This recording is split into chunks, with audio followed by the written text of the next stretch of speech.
Hey guys, it's Matt here, back at ya. We are going on a pretty good sized rebuild coming up next week. I've got to go get the truck. It's been loaded. We've been prepping for this thing all week long. We got some exciting things in store for you, and I'm excited to show you a new cart we just got. It's all next. Stay tuned. We're inside for the night, safe and sound. I can leave this over the weekend, not worry about anything getting rained on or ripped off. We're gonna catch back up with you guys on Monday morning when we tag out, and we're gonna head towards Pierce, South Dakota. Look at those bad boys. I'd say we're pretty full here in the trailer, but there's still a little room. We are maxed out on load, both in weight and volume.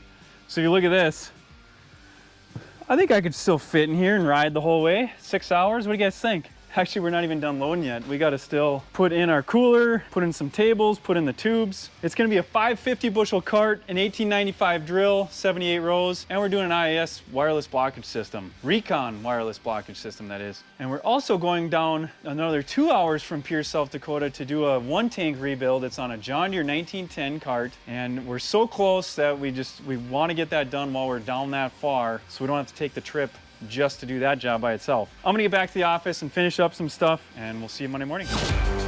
Hey guys, what's up? It is about 6:45 a.m. in the morning, Monday morning, and we are ready to rock and roll on a job this week, aren't we guys?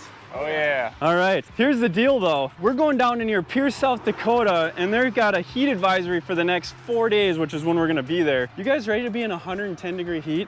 All right, me neither, but this farmer we're really excited to be at, he's gonna have an air-conditioned shop, which is gonna make this job pretty much like we're working in the office, right? We're excited to do this. We've got another job we gotta spin off and do farther south a couple hours, but you'll see it all right here. All right, let's get going.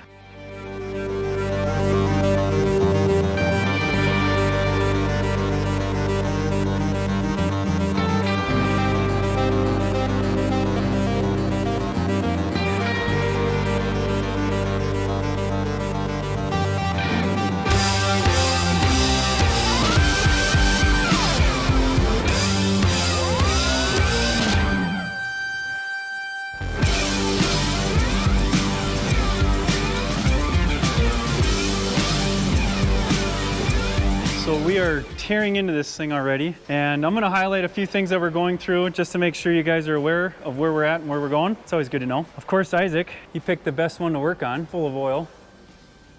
Looks like we may have to pull a link on that just to get those off. So the guys are pulling these, I'll call them accessory pieces off, the sprocket, the chain, the tensioner, this rocker arm, and things like that, the hydraulic motor. And that's because that all doesn't get converted to stainless steel, just the housing and hardware and things like that. Once we do that, we're gonna disconnect 6 bolts. Once we disconnect the 6 bolts, this whole thing is gonna drop down. We don't have to mess with it again. It's going on a pallet, probably going in the scrap. And that's the best, fastest way, because everything else is getting replaced, and I'll show you what it's getting replaced as. So here's the meter housing itself. We got some upper kit there, some seals. Here's the lower kit. And so we pre-assembled this in the shop. So it's got all new plastic manifolds, the bottom plate, clean out plate, the slide selector here, all brand new, so you don't have to worry about that for a long time. And of course, it's got our signature, you know it's from us logo. You know you're ready after you put that on. Things are going really well on the cart, and what we're doing on here on the drill, we are actually removing all the hoses first. And the reason we're doing that is because we already have to replace the hoses. We're replacing the entire blockage system with an updated version. And so we decided, hey, let's take out all the hose and get it out of the way, even the primary hose. Check this out, guys. That is just a jack stand, because the main part, we've got access, thanks to the farmer, to these truck jacks. And these jacks are gonna lift the frame up about 3 feet, and they're gonna put the wings on those stands, and then the main frame will be on those lifts, and it's gonna give us lots of access. So once all this hose is out of here, I mean, check out all this hose. Try climbing through that and working down there. It's very difficult to work in there when the hose is all in there, so we're gonna take all that off, and then we're gonna have a heyday working on the drill. It's gonna be good. We're gonna keep at her. So what's the trick for getting these hoses off? Oh, I've just been hitting them with the blowtorch for... You hit the metal or the hose? I hit the metal. If you hit the hose, it just tends to catch fire, and then that's a little weird. Yeah, so. We like fire, don't we? Yeah, so we just heat the metal up a little bit. It softens the hose. You pull it right out, as shown by Ethan.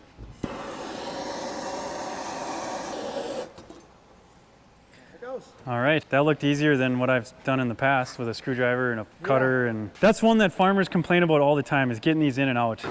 They are just a pain in the butt.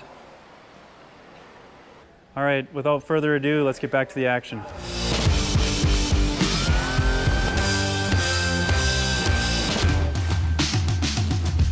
Foam seals and hardware.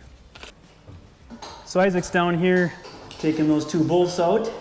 These carts aren't really that bad, but there's just enough troubles where it's hard to justify leaving it and risking the issues. So a lot of times guys just change them. Maybe they could have gotten by with 1 or 2 right away and a couple years change the other ones, but when those half with disconnects aren't working, when there's issues with seating and accuracy, it's just more and more. You might as well just change them all and be done. A lot less than a new cart. So what Garrett's doing is sitting on his phone texting. Actually, Garrett's an engineer. Good one, by the way. And what he's doing is we are documenting this process. So our work instructions are pretty good on most things, but there's some things that, you know, could be improved or we don't have enough documentation.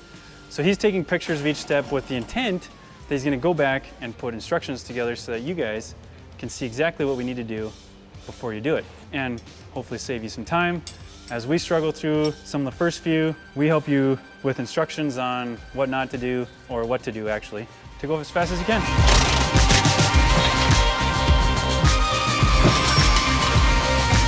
So this is what you do if you can't get the bolt out.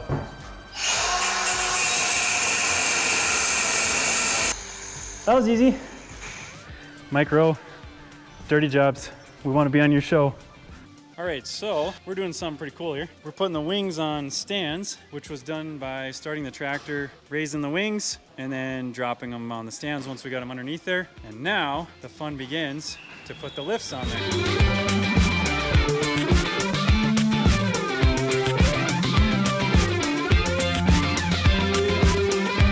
We got these lifts under this drill and we are stoked. Look at this. I can go under here without smacking my head or bending over so far. I can still smack my head, but at least it's not as easy.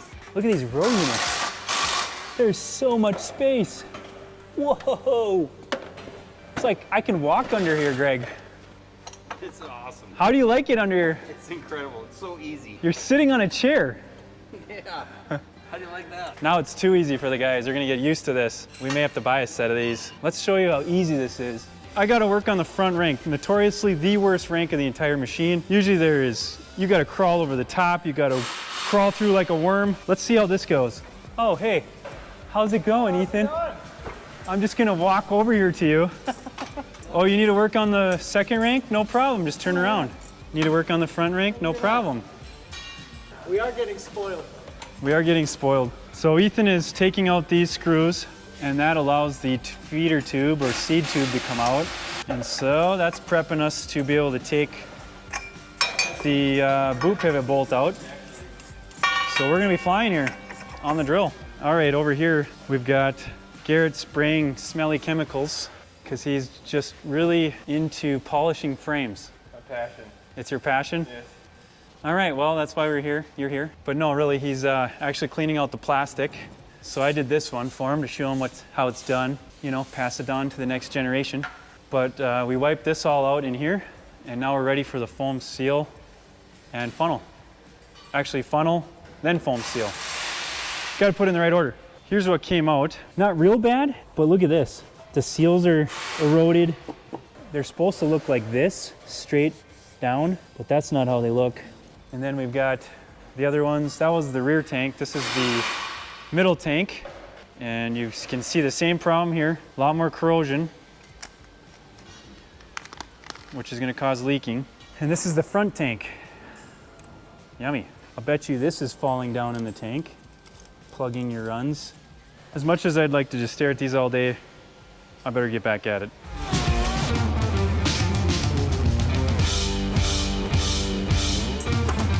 We've gotten all the gauge wheels off the back 2 ranks here. We've also got the discs off and the seed tubes off the rear rank.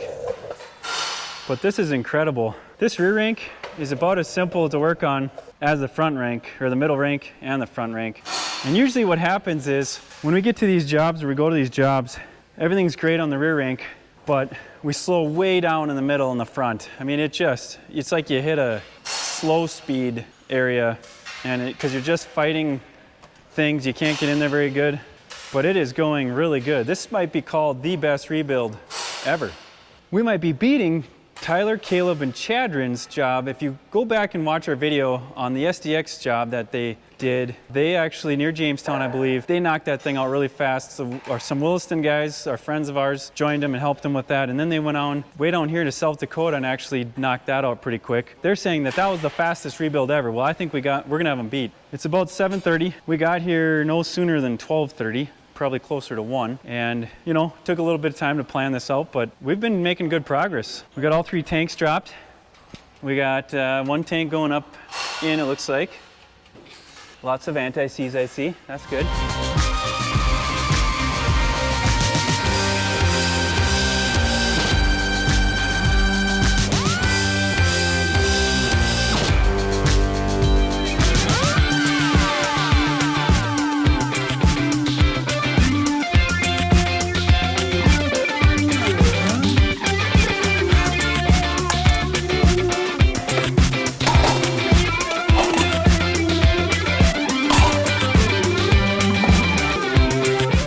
We are at the end of day 1. I'd say we had a pretty successful day. It's about 9:30 right now. I didn't think it was that late. And we're gonna go get some grub, get back to the hotel nearby, and get well rested. These two, Isaac and Garrett, are gonna be going to do a tank rebuild tomorrow. We'll see if they can get some of that action. And they're excited to be working in the heat.